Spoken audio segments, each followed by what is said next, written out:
പൂപ്പാറ പന്നിയാർ എസ്റ്റേറ്റിലെ തോട്ടം തൊഴിലാളികൾ കാട്ടാന ആക്രമണത്തിൽ കൊല്ലപ്പെട്ട തൊഴിലാളിയുടെ മൃതദേഹവുമായി സമരത്തിൽ.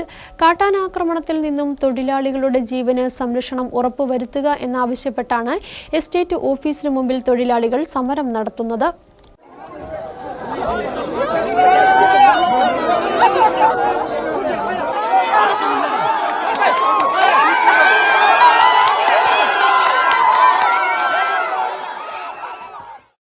ശാന്തമ്പാറ, പൂപ്പാറ, ചിന്നക്കനാൽ മേഖലകളിൽ കാട്ടാനാക്രമണത്തിൽ നിരവധി തൊഴിലാളികൾക്കാണ് മരണം സംഭവിച്ചതും പരിക്കേറ്റതും. കാട്ടാനാക്രമണത്തിനിരയായ കുടുംബങ്ങൾക്ക് തക്കതായ നഷ്ടപരിഹാരമോ മറ്റ് ആനുകൂല്യങ്ങളോ ലഭിക്കാറില്ലെന്ന ആക്ഷേപം നിലനിൽക്കുകയാണ്. കഴിഞ്ഞ ദിവസം തോട്ടത്തിലേക്ക് ജോലിക്ക് പോയ പരിമളം ആനക്കൂട്ടത്തിനിടെ അകപ്പെടുകയും ഗുരുതര പരിക്കേൽക്കുകയും ചെയ്തു. പിന്നീട് തേനി മെഡിക്കൽ കോളേജിലേക്ക് കൊണ്ടുപോകും വഴി പരിമളം മരണപ്പെടുകയായിരുന്നു.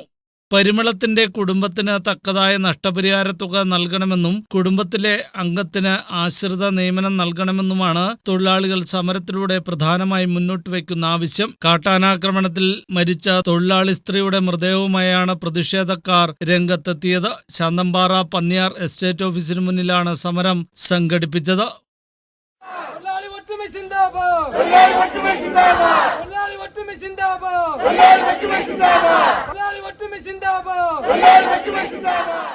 எங்களுக்கு தெருலைட் வேணும். எங்க ஆனை நிக்குதுன்னு எங்களால கண்காணிக்கவே முடியாது. ஆனை வேணும்.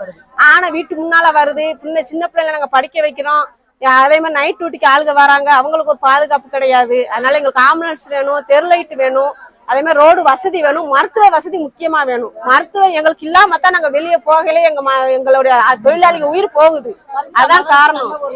ஆனா பரிமள அக்காவுக்கு அந்த அக்காவுக்கு எங்களுக்கு கம்மில இருந்து ஒரு நல்ல சலுகை செய்யணும்.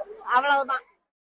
ജോലിക്ക് ഇറങ്ങുന്നതിന് മുമ്പ് തോട്ടങ്ങളിൽ കാട്ടാനയുടെ സാന്നിധ്യം ഇല്ല എന്ന് ഉറപ്പുവരുത്തണമെന്നും ഇതിനായി വാച്ചർമാരെ നിയമിക്കണമെന്നും എസ്റ്റേറ്റിലെ കാലഹരണപ്പെട്ട ആംബുലൻസിന് പകരം പുതിയത് അനുവദിക്കണമെന്നും ഇടിഞ്ഞു വീഴാറായ ലയങ്ങൾ നവീകരിക്കണമെന്നും കൃത്യമായ ചികിത്സയും മരുന്നുകളും ലഭ്യമാക്കണമെന്നും തൊഴിലാളികൾ ആവശ്യപ്പെട്ടു. ആവശ്യങ്ങൾ അംഗീകരിച്ചില്ലെങ്കിൽ പ്രതിഷേധം ശക്തമാക്കാനാണ് തോട്ടം തൊഴിലാളികളുടെ തീരുമാനം. ന്യൂസ് ബ്യൂറോ, രാജകുമാരി.